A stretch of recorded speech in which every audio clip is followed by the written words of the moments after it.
except everybody and Rio looks 50 years old. So you're probably glad you're with us today instead of being at Rio. But just so first of all, we'll have a little link from John Lanchberry from Rio 20 years ago to Rio today. John. Yeah, I mean, I'm not there this time because last time I went, it was sort of a mistake. I was told by one Jeremy they ought to go there because there'd be a lot of climate stuff going on. And in fact, it wasn't. They just signed the climate treaty. So it was mainly about sustainable development, which is quite right. But just to give a bit of perspective, the present summit is one of a series of summits. And the first one was way back in 1972. Stockholm Conference on the Human Environment, as it's called. That's what it was at the time. That was the first of the global conferences on the environment. Then, of course, there was Rio, where environment and development were brought together, because obviously we are very interdependent. Then there was WSSD, World Summit on Sustainable Development, in Joburg 10 years ago, which was very much about sustainable development and Millennium Development Goals, and then now we have Rio Plus 20. And I think part of the problem for Rio Plus 20 is that as time goes by, it's actually harder to think of new big things to do. I mean, in Stockholm, 40 years ago now, I mean, the environment was a new sort of topic.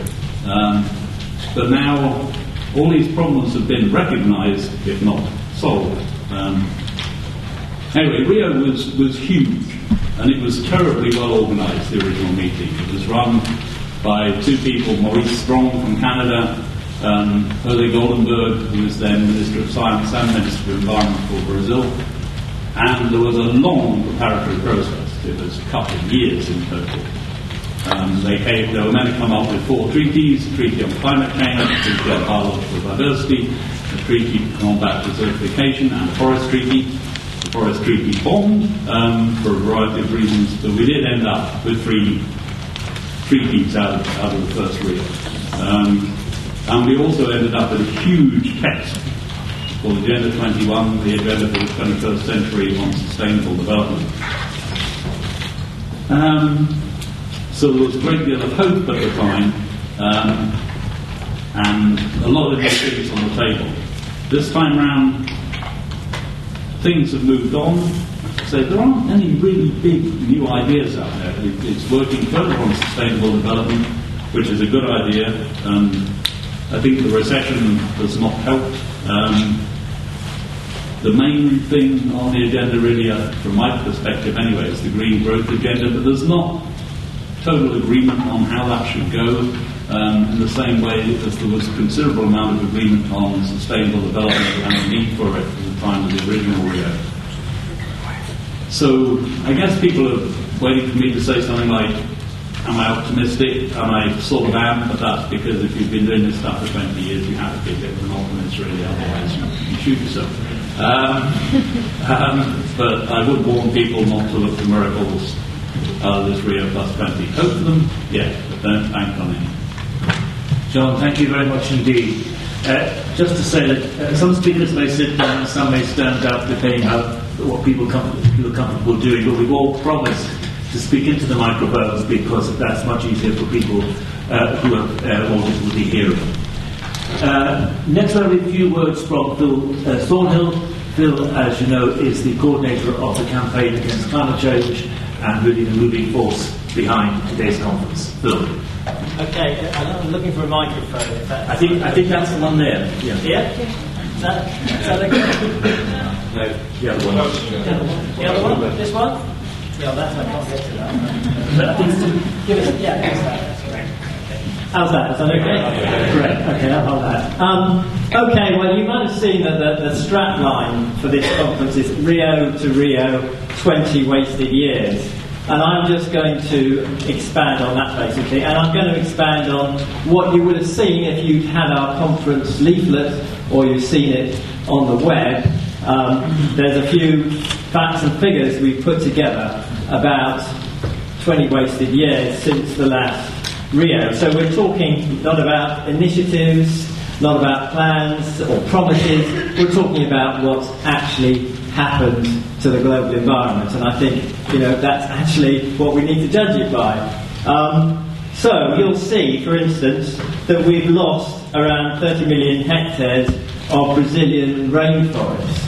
Now that stands in for the fact that although the rate of deforestation has varied, despite it having been a kind of cause célèbre for nearly 50 years, deforestation has continued apace, as has biodiversity, a loss.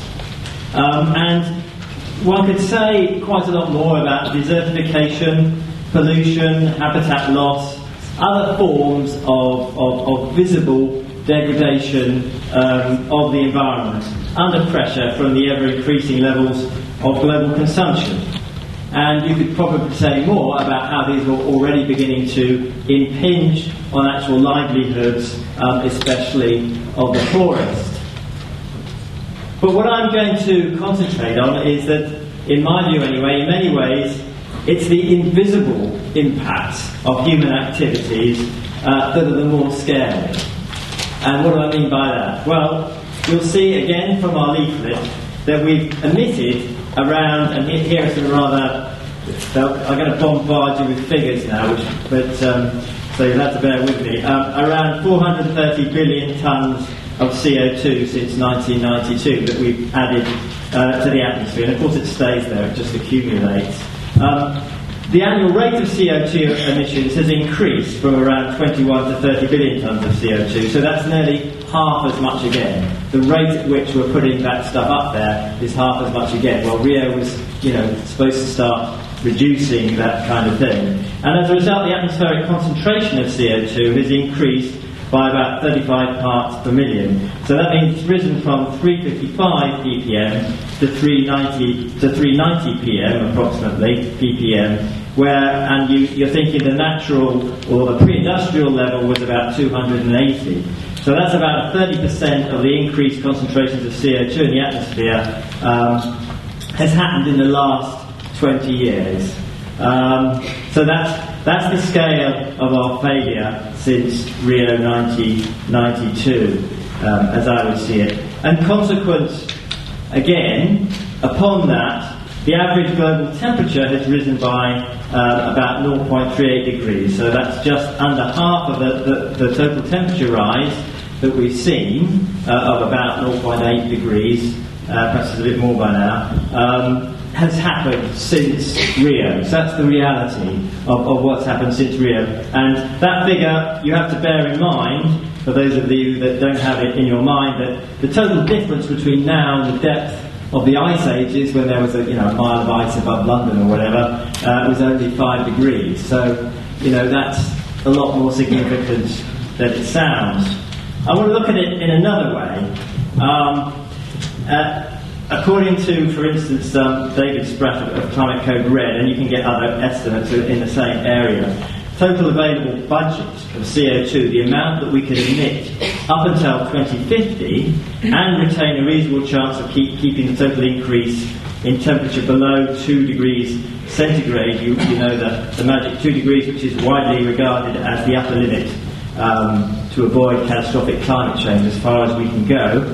Well, that budget in 1992 would be about 600 billion tonnes, or in that region. Well, we've already emitted about, as I've just said, 430 billion tonnes. So that's about 70% of the budget for 60 years emitted in 20. I mean, that's the reality. That's the scale, again, of our failure since 1992.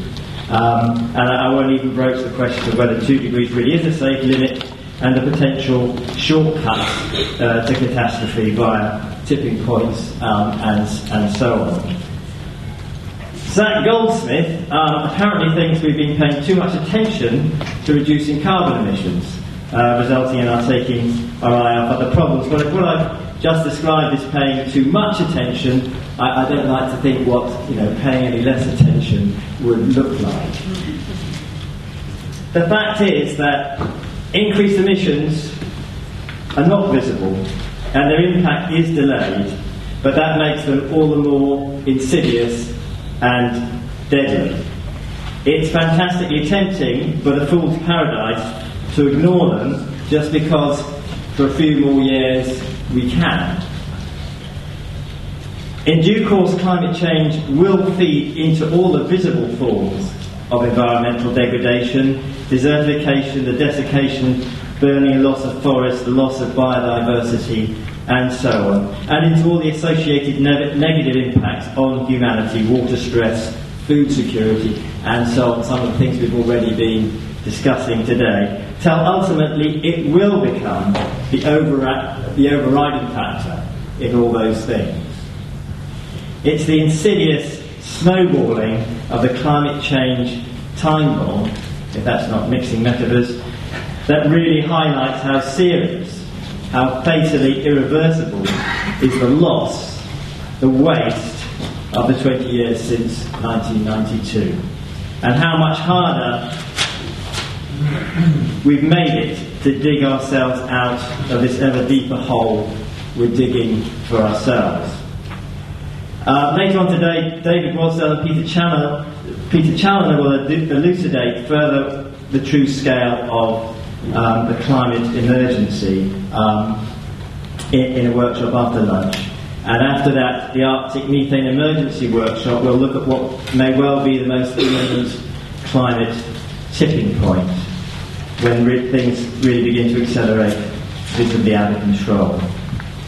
The fact is that delegates meeting in Rio will not come anywhere close to addressing the true scale of the climate emergency. What they will be proposing is, I would say, flawed on so many levels, as we will no doubt hear. The process is dominated by corporate interests. Many of the proposed solutions are, as a result, counterproductive, and of course rich countries will be shirking their responsibilities and imposing their solutions on poorer ones, and everybody will be arguing amongst each other.